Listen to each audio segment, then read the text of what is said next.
One thing I've seen constantly is how many people are upset over how powerful Kefla was portrayed to be in the Dragon Ball Super anime. The constant narrative is that two Saiyans, who were only on par with the Super Saiyan 1 Goku and a highly suppressed Super Saiyan 2 Goku, couldn't possibly fuse to create a being who's powerful enough to dominate Goku as the Super Saiyan God. For a very long time, I stayed out of the discussion, choosing to highlight both sides of the argument and tiptoe around the flame wars without taking a concrete stance. However, in today's video, I'm going to explain to you guys why the major argument flaw against Kefla is a very highly flawed one. Starting with the obvious, I think a lot of fans are lowballing how incredibly powerful Potara Fusion is. The super exciting guide states that Potara Fusion is the multiplier of person 1 times the power of person 2. It's here I want to put something into perspective for you just to show you how hacks Potara Fusion truly is. If we go by the power levels that were stated in Dragon Ball's chapter 274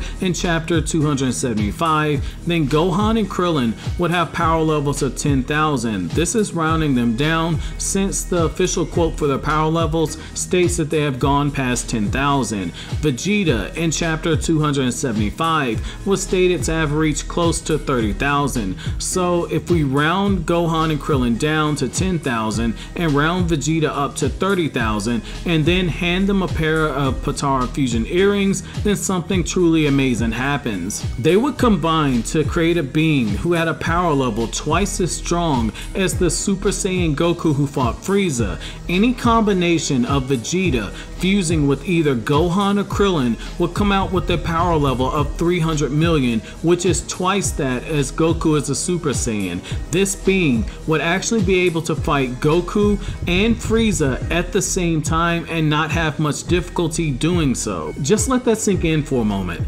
Super Saiyan Goku could absolutely obliterate Gohan, Krillin, and Vegeta, the same characters who struggle to fight against Raccoon, but if they were given Potara Fusion earrings, they would be strong enough to demolish Goku and full power Frieza at the same time. To use yet another example to explain to you how powerful Potara Fusion is, let's take the Saiyan Saga power levels of Yamcha and Krillin at 1400 and 1700 respectively. Let's give them Potara Fusion earrings. This new warrior would easily be able to defeat the second form of Frieza in a battle, this same form of Frieza who had a power level of over 1 million. One final example would be to look at Goku and Vegeta when they fused in the Buu saga. Vegeta was weaker than Fat Buu, and Goku flat out stated that he couldn't defeat base Super Buu in a battle in the manga version and not the filler that's added to the anime, which saw Goku fight against Bootinks. However, when they fused, they were easily able to knock around the strongest version of Majin Buu, being the Buuhan version of the character. That's an enormous leap in power, especially since when you look at the fight, Vegeta was actually holding back a large portion of his power during that fight. Going back to Kefla, if you have two fighters who, at their best, were only as strong as Super Saiyan Goku in the terminal of power, and you fuse them together, then it makes a lot of sense that base Kefla easily leapfrogged all of the basic forms of Super Saiyan, since you have to remember that Super Saiyan 3 is only an 8 times multiplier of the basic Super Saiyan form, and base Kefla would be easily stronger than that character. Then when you add in the 50 times multiplier for Super Saiyan on top of the Potara Fusion multiplier itself, or if you use the 100 times base multiplier for Super Saiyan 2, it becomes very clear of why Goku needed to use Super Saiyan God or even Super Saiyan Blue to fight against Kefla. The fusion of these two characters, who were already at his basic Super Saiyan power level, would have created a being with enormous power. I know a lot of people are quick to state that Vado said that fusion is tens upon tens of times stronger, but looking back at Dragon Ball, general statements like that have always been used to show the audience the power.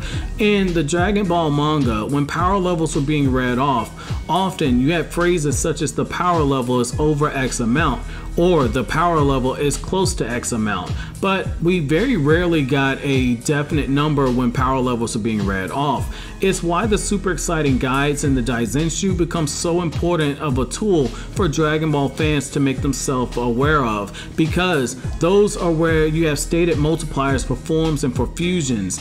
When it comes to the character of Kefla, we have to take into account the amount that this Super Saiyan Berserk form likely has, because we don't know the multiplier for this form, and it's easy to say that it's enormous, but that's something that a lot of fans don't take into consideration when it comes to critiquing Kefla. I think one of the problems that we have is that too often fans get too consumed in the fact that we have this amazing transformation and they lose sight of what a transformation truly is.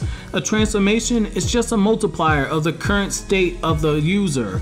Goku was still recovering from fighting against Jiren the very first time, so he wasn't at full power. Even when he used transformations to multiply the power that he got from Frieza, to put something in perspective for you, if when Goku first arrived on Namek, if he went Super Saiyan, he would have lost if he fought against Frieza. That's the Goku with the power level of 90,000, and if you give him the 50 times multiplier, he wouldn't be strong enough to defeat Frieza, but if you let a lot of fans tell it, well, Goku's a Super Saiyan, therefore Goku should have won.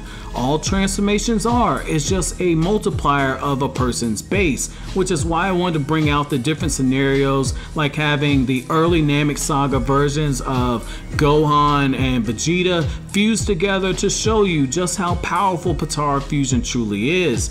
Goku's weakened state obviously shifted the playing field for Kefla, but I think a lot of people overlooked that. Also, you have to look at another thing that we saw in the Tournament of Power. Look at what happened when Android 17 and Frieza were going at it against Jiren, who was in a weakened state after fighting against Mastered Ultra Instinct Goku. You saw Cyborg 17 and Frieza literally giving it to Jiren during that fight. The power of Kale and Kefla multiplied together and then multiplied another 50 to 100 times is nothing to sneeze at, but yet again, I think we get so caught up in the fact that we have the transformations that we lose sight of what a transformation truly is. So my question to you guys is, how do you feel about Kefla if you go back and look at those facts? Do you still think that Kefla is too weak of a character, and what is your reason for saying that? Why do you think that a fusion of those two characters would not be enough to push Goku to reawaken his Ultra Instinct Omen form? Not Mastered Ultra Instinct, but Ultra Instinct Omen, which as soon as he got it, he completely obliterated Kefla. So as always guys, if you like anything I had to say, don't forget to comment, rate, subscribe, share. Thank you so much for watching to the end of the video guys. Have an awesome day.